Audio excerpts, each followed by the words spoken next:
We're going to be talking to one of our students, Mitch, who's going to be sharing his experience with us, talking about moving from the music industry into cybersecurity. And I'm really excited to chat to Mitch. He now works at Macquarie Bank, and we're going to understand all about his experience with learning people and some of the stuff that he's up to now in cybersecurity. Quick intro for me. I'm Jono, head of marketing here at Learning People, company based in Brisbane, over from our offices in England. We've got over 40,000 students around the world in the UK, Ireland, in New Zealand, and also in Australia. And over the 13 years that we've been around, we've seen exponential growth. We offer career-ready education to anyone, really, anyone who's looking to change career, start career, climb the ladder, and we're all about getting you into new roles, giving you the best career pathways, partnered with the biggest accreditors in the world, the likes of CompTIA and Cisco, and all of the biggest certification bodies, to give you the best skills aligned to what employers are looking for, and then support you into employment as well. I'm going to do some intros with the other guys on the session. Then we're going to talk to Mitch, and then we've got a Q&A as well. So if you have got any specific questions about the learning people, about cybersecurity, just pop them into the chat and we can filter through them throughout the session. So yeah, please do that. Julia, would you like to introduce yourself? Absolutely. I'm Julia. I'm the head of career services here in Australia and New Zealand. What my division does is look after our students from an employability perspective. So once you enrol with us, you will be looked after by a student care team, but then you'll be looked after by my team as well in terms of helping you navigate that employment market. And quite a lot of you, it's quite a new experience if you're doing a career change as well. In the simplest form, what we do is roll out our career services process over 3 parts. The first part is a CV consultation, ensuring that it looks marketable, technical, and showcases all your transferable skills. Same process that we do with your LinkedIn profile as well. But then the second part is all about networking and that job application process. So big part of that is using LinkedIn, and we'll coach you through how to use that platform. And then the third and final part is really interview preparation. So we do tailor that towards the student and the job that they're going for. So once you've actually secured an interview, you'll send us through your job description, and we will, or the advertisement, and we will try and help you prepare. Well, we will help you prepare for that interview with behavioural-based interviewing techniques. There might be some technical testing conducted as well, but yeah, we're there to hold your hand through that whole process. And you do a great job with it as well. So we boast a really high stat. 97% of our students who complete career services manage to secure employment, which we're super proud of. The career services team do a fantastic job. Sydney, would you like to? This is your first webinar as well. It is. Hello. Hello. Yeah, sure. I'm Sydney. I'm one of the team managers in the Christchurch office. So yeah, I guess today talking about cybersecurity, which is one of the awesome courses that we provide for our students. Yeah, so that's what I am and what I do.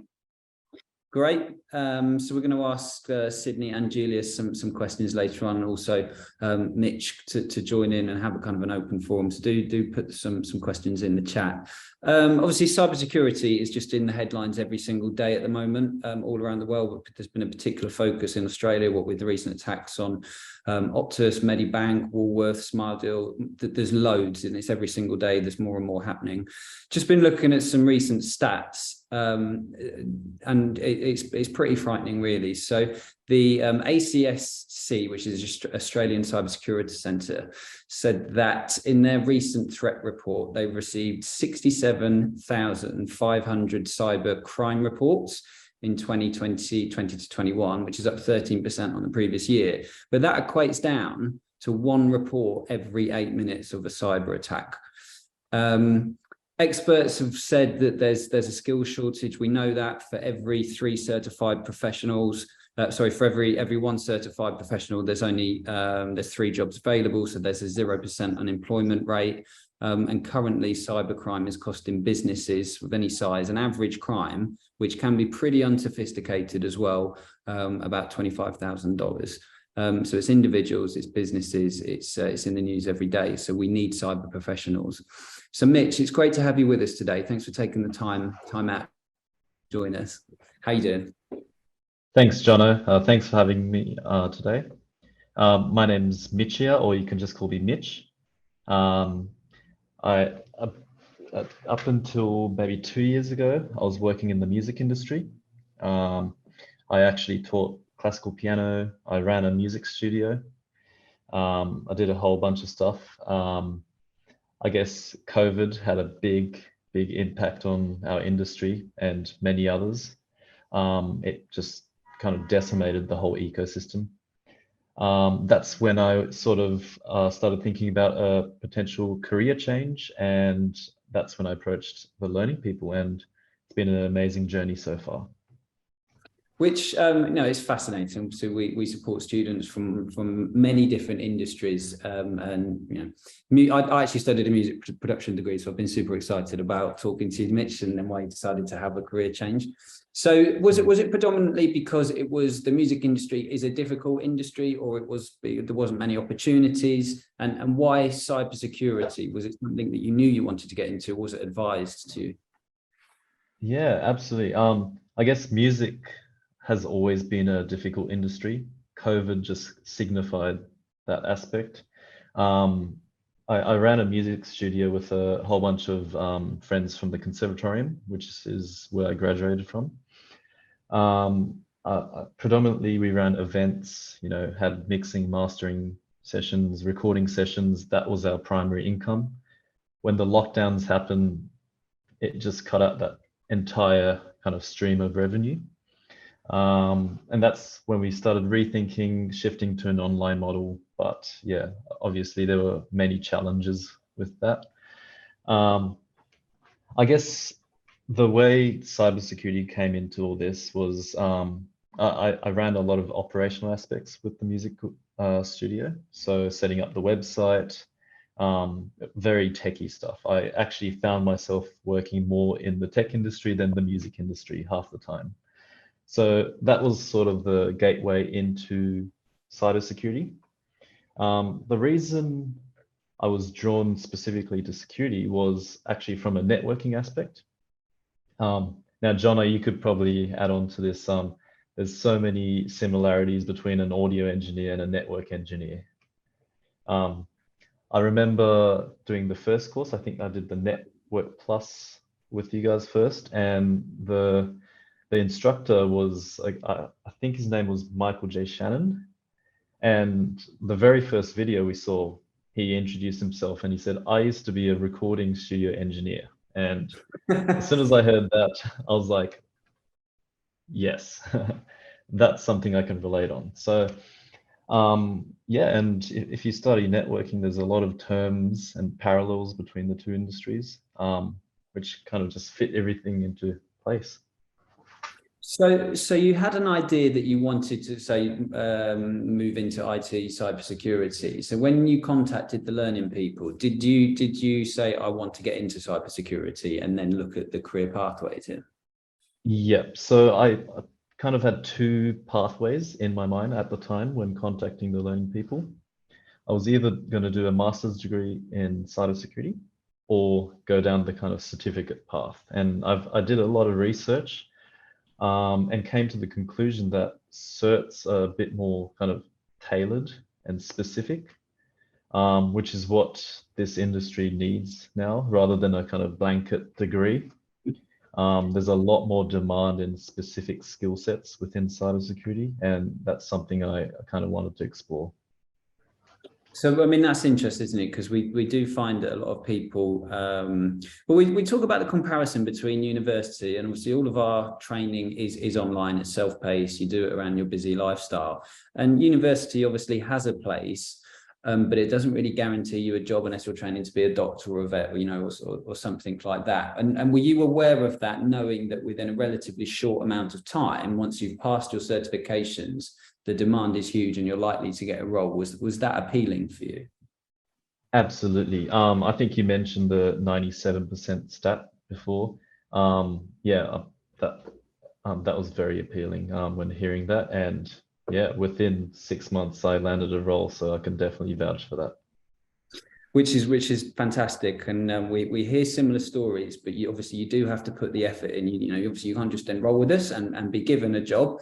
Although saying that, we have seen a lot of people who are enrolling and saying that on LinkedIn are being headhunted because they're studying the relevant certs, which is what I want to talk about now, Mitch. So how did you find the certifications? Which certs have you studied and passed? So at the very start, I started off with the Network Plus by CompTIA. I then moved on to Security Plus, CISA Plus, then Pentest Plus. I've since also completed this CISA, the Certified Information Systems Auditor, and also the CISP, so CISSP. And did you know all of those certifications existed, or that you needed to study those before you came to the Learning People, or were they advised by your career consultant? No, I wasn't aware of it, but upon researching, I kind of picked out the best vendors, and the course I enrolled with you guys was the Certified Ethical Hacker bundle, which had a wide range of certs that I could tackle. Which is very appealing. So in terms of actually doing the studying, how much time were you able to put into it each week? At one stage, I was basically doing it full time. And on top of the video modules, I was also doing extra resources on the side. You've probably heard of TryHackMe or Hack the Box. Those also kind of really helped push your technical abilities, as well as the kind of governance theory based learning modules.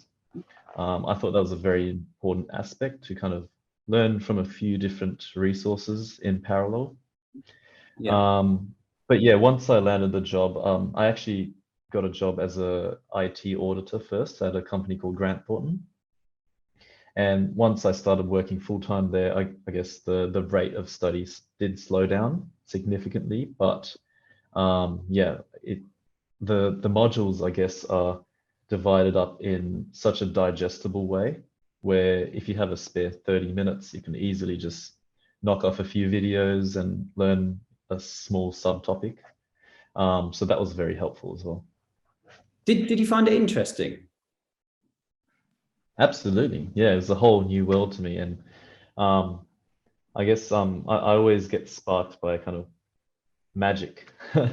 Music has that certain sense of magic, and cybersecurity also does. When you input a certain code and something happens in the computer and you get the right result, there's nothing better than that feeling. And it takes a bit of time, but eventually people get there, and it's a very rewarding industry to be in. So let's talk about the roles then. So once you enroll with us, obviously you as an exclusive benefit being a student, you work with Career Services. How quickly after enrolling did you reach out to Career Services and start working with them? About 4 to 5 months. Yeah, within 4 to 5 months, I had done 2 certs and I was studying the third one. And that point, I think it was Tabitha at the time, said, I think you're ready to start applying for jobs. And that's when the conversation happened there. Which is a relatively short amount of time, isn't it? After kind of transferring from one industry into another one, within 5-6 months, you're ready to start applying for roles. And so what part of Career Services did you enjoy and did you find kind of most memorable?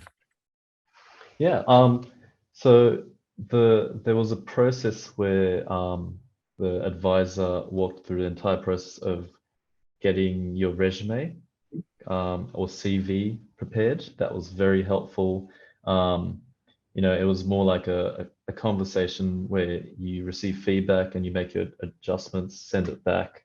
So there's a lot of back and forth, and it was a very caring process, which also gave the confidence to kind of send that to people, because that is your kind of introduction to most employers, and getting that framework kind of spot on with someone to interact with, that was very helpful. And in terms of interviews, how did you find interviews in terms of, like, what was the dynamics? Were they on Zoom or could you go face to face at this point because of COVID? No, at that stage it was all face to face. Yeah, there was no, sorry, it was on Zoom. There was no face to face. Yeah, right. And because that's a completely different experience as well, isn't it? Obviously getting interviewed on Zoom. Did you find it challenging, or were you kind of fully equipped, knowing that you'd got that new knowledge, kind of new skill base, that you were ready to answer any kind of challenging questions thrown at you? Fortunately for me, I guess I studied Security Plus, CISA Plus, which is a lot more technical in terms of cybersecurity, with tools and processes. Going to an auditing firm where they do IT audits, which it's a bit more of a kind of an overview of the sector.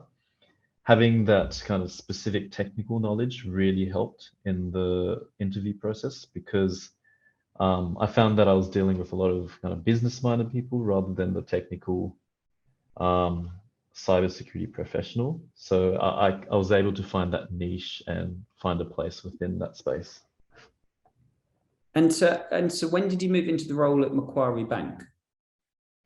That was about 5 months ago. Yeah.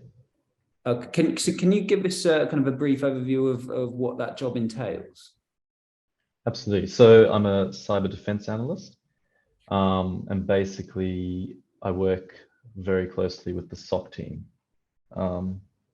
and perimeter defense for Macquarie Bank customers and Macquarie assets. And do you, obviously, I'm not sure how much you can talk about this, but do you go into an office or do you work remotely? A bit of both. Bit of both, yeah. Great. And are you happy there? Absolutely. Yeah. It's a great company to be working with.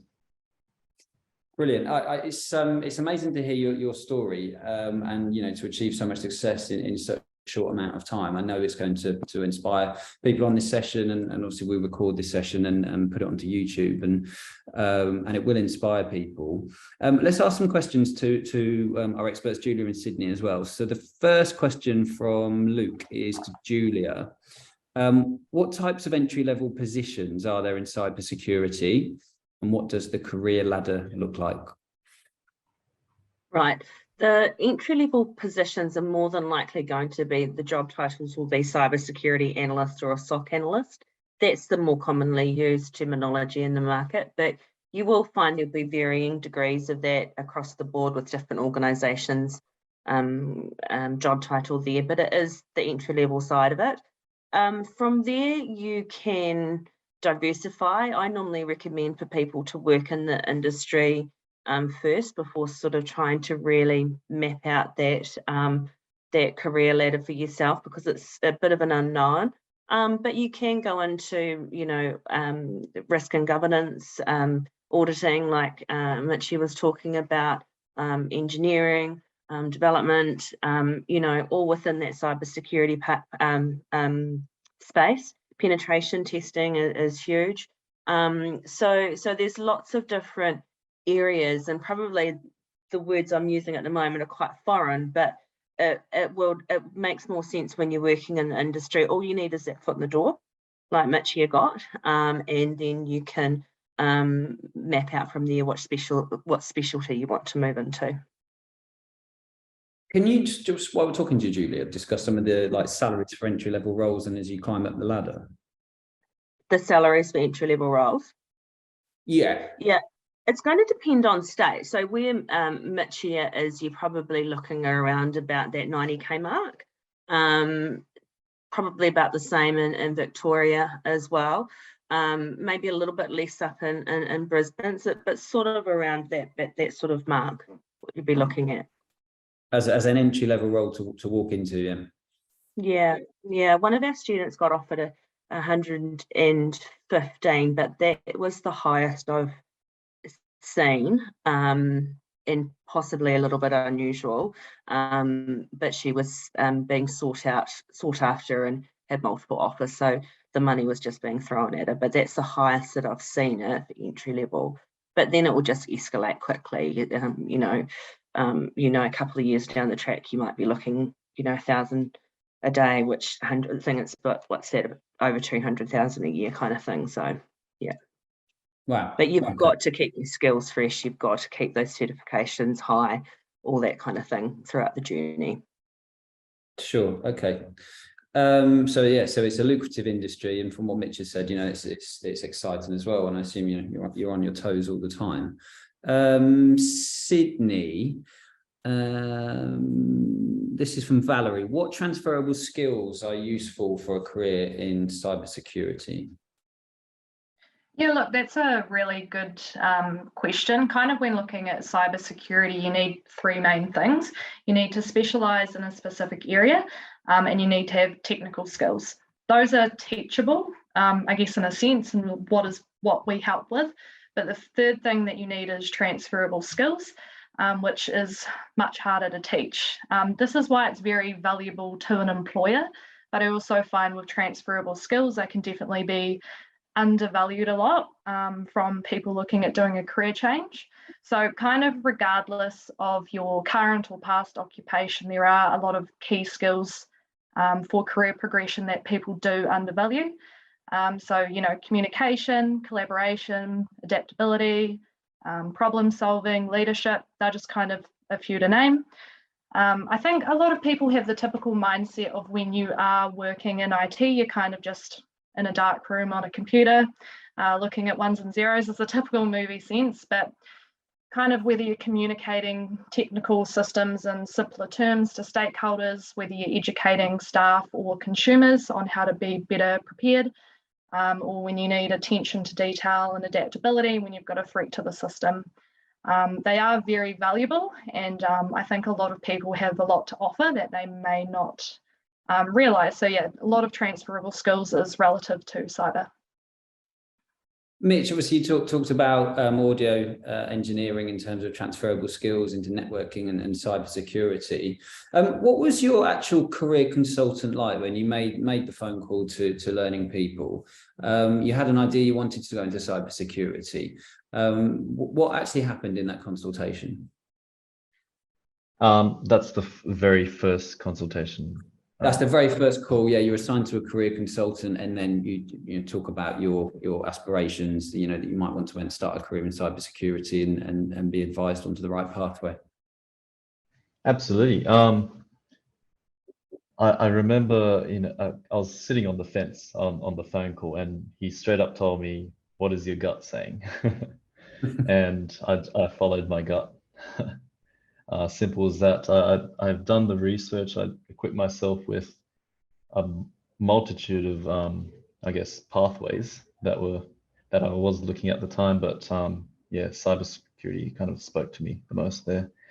And I guess the fact that there was kind of a quick turnover in terms of getting jobs, that was a very appealing factor as well.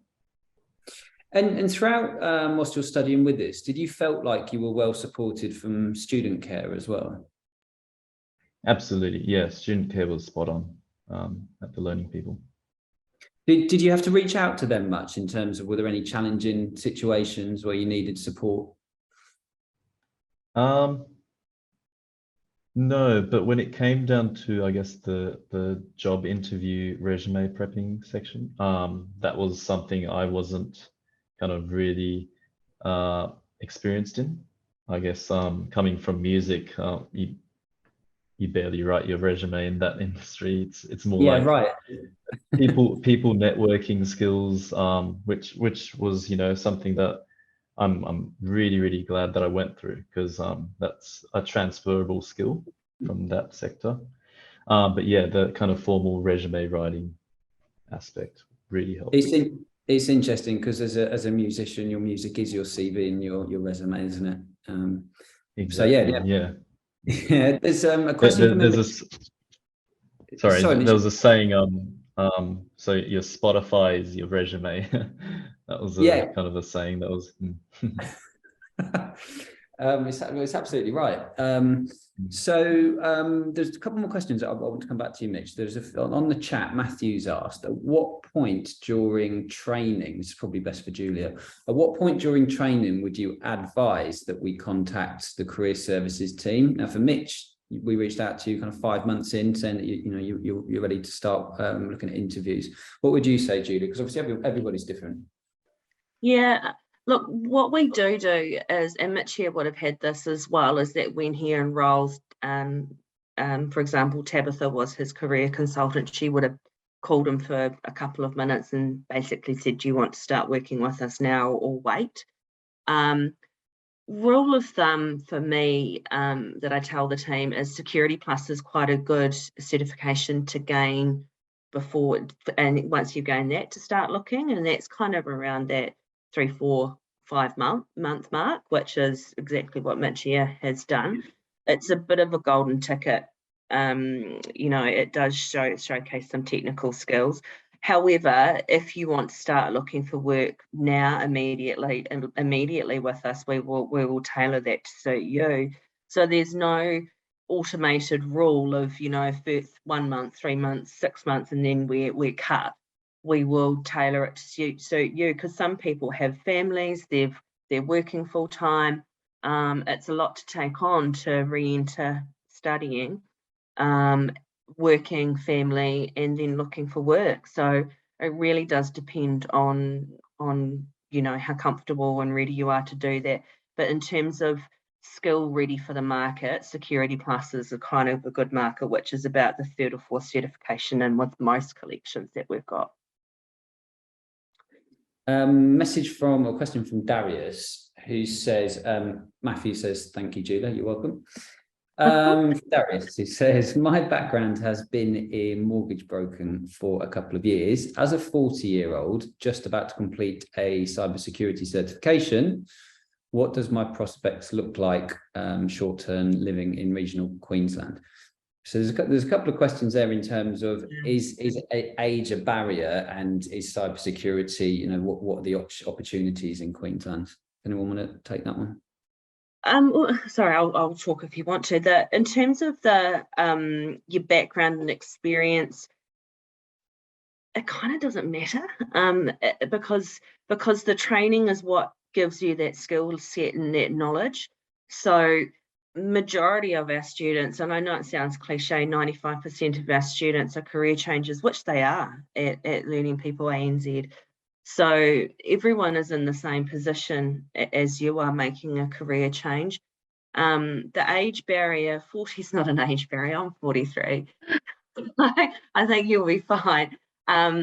It's just more of us holding your hand with tackling a different industry, helping you understand the language and the lingo that's used in the industry as well. How to apply for roles, because it's sort of, if you just sat on the job boards and waited for a role to come to you, that can be quite challenging. So regional Queensland, yeah, the roles are anywhere and everywhere. Mitchie is working a hybrid split at Macquarie Bank at the moment. That's quite common with a lot of roles, could be hired purely for working from home. And it was always relatively common within IT, but since COVID, it's changed across every industry really, and lots of people demand that, to be able to work from home as their flexible working hours. So I hope that's answered the question. Did I get to that in a roundabout way? I think you did. I think you answered it on many levels. Did anyone have anything to add? Darius says thank you, so you absolutely did. Must have answered. Yes, 2 thanks. You're doing well today. Mitch, in terms of the age graphic of people that you work with, is there a specific age, or is it all ages? Where I work, there tends to be a lot more senior people. Yeah. Yeah, so I'm probably one of the youngest there at the moment. So yeah, which obviously answers that question again. The 40 is no age at all. A few more questions. I'm conscious of time. Everyone's got things to do. Sydney, how is your learning platform different from other providers? That's from James. Yeah, cool. So, I mean, the platform's very user-friendly for both beginner and advanced levels, because I know we're talking majority of our students are career changers, but we also do have people like Mitch here who's, has a little bit of IT knowledge and also IT professionals. So, I mean, the way that the platform is laid out is each topic has lectures and interactive exercises, so you're learning the skills as you go. There are constant self-assessment quizzes as well throughout to test your knowledge, as well as unlimited practice exams. You can gain not only the confidence, but the knowledge as well for the exam. It also caters for a lot of different learning styles. So there's a large library. So if you're an Audible learner, there's audiobooks, visual, you've got the lectures or the text on there. For a lot of people as well, because they do have quite busy lifestyles, there is an app which you can put on your phone. So as Mitchie was saying before, fitting 30 minutes in while you're on a commute to work or cooking dinners makes study very achievable in busy lives. But I think the most important thing on the platform is the labs. So you're training in a live environment on a live network. So the interface will look exactly the same as your exam in the workplace. So the transition from study at home to kind of your first day on the job is seamless, because to be honest, you will be making mistakes, you will be breaking things, that's how we learn. But as long as you're doing it on a controlled environment and you're not on your first day in the office, it's good. The thing is, as well, as Mitchie was saying before, unlimited support from a mentor, who is an industry expert. So it's kind of imperative that when you're learning something new, you have the support there. And also, I guess the platform is just very easy to follow. The way that I describe it to students is it's kind of like Netflix in a sense where it's segmental. So you can kind of pick what you're going into. You'll get advised specific books or training. It's very AI orientated, I guess. So very easy to follow. Very advanced. And we touched on it talking about the experience, which is pretty, I guess, key for going into cybersecurity and working with practice labs. Did you utilize the practice labs much, Mitch? Absolutely, yeah.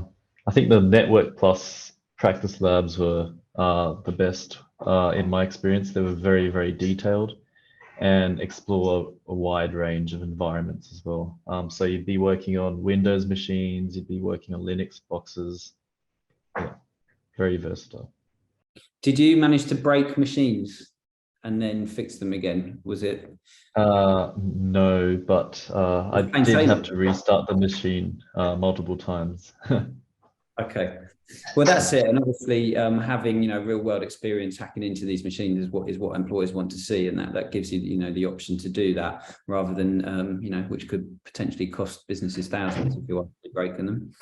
A couple more questions. Vic says, I don't know if anyone's asked this already, but can you do the course while working full time? Yeah, we've just discussed that the training is aligned to work around people who are studying full time, have families. That's the beauty of it. It's all about studying online, and it's self-paced.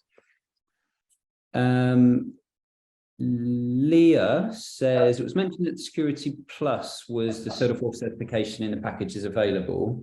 What are the certifications recommended for people who are doing a career change and starting cybersecurity from scratch? Yeah, so I guess this is why it's so important to talk to a career consultant. When you discuss with them the background and the skill level that you've got, then we can advise on the right training for you. So for Mitch here, for instance, he did have a little bit of knowledge with his audio background, so it's not a cookie cutter method. We do want to have a chat with you, and we do want to make sure we have the right collection or the right certification for you. As far as the Security Plus, yeah, that would be in that collection that we were discussing, would be the third or so. What you would start at as a beginner was still a CompTIA certification, so it'd be the CompTIA A+. So this is teaching you all the basics of hardware and software, right down to, you know, what cables are called, very basic stuff. So what I like to say is, as long as you can open and send an email, that's enough knowledge that you need to start training. But yeah, very important to talk to a career consultant so we can make sure we've got the right course for you. Great. And then John asked a similar question: do I need a degree to get into IT? Well, no, absolutely not. Obviously, if Sydney's talking about sending an email, these courses are designed to get you to go from novice to pro and into a new career. Mitch, just a couple of questions. What advice would you give to anyone on this session or watching looking to make a career change and move into tech and cybersecurity? Absolutely. I would get exposure to as many resources as you can. I mean, these certs are an excellent kind of benchmark and kind of guideline to work off. But I was watching, you know, YouTube videos every day, and I was, you know, going to Hack the Box and trying modules there, going to TryHackMe, you know, reading kind of threat intel documentation, etc. So be exposed to as many resources as you can, and come up with the kind of a all-rounded perspective on the security realm. So obviously, yeah, immerse yourself into as much, I guess, into cybersecurity as much as possible. And but would you say that your investment with the learning people has been worthwhile? Absolutely, it has. Yeah. Great. That's what we want to hear. Has anyone else got anything that they would like to add? No, we're good. So what I would say then, if thanks for everyone who sent in questions this evening. The next step is to have a career consultation. Get in touch with us if you're not already having a conversation already, and we can answer all of your questions in detail, understand where you currently are, what kind of career pathway you're looking at moving into. You know, cybersecurity is what this session was on, but it could be anything related to tech and IT. And we'll have that conversation with you. Mitch, thanks so much for your time. It's great to hear your story and help inspire others. And please keep in touch as your kind of career progresses. It'll be great to hear the next update. Thanks for having me, Jonna, and thanks, Julie and Cindy as well. Thanks so much, Mitch. Yeah, thanks so much for your time. Appreciate it. Thanks, guys. Great. Thanks everyone for joining. Have a lovely evening. We'll see you soon.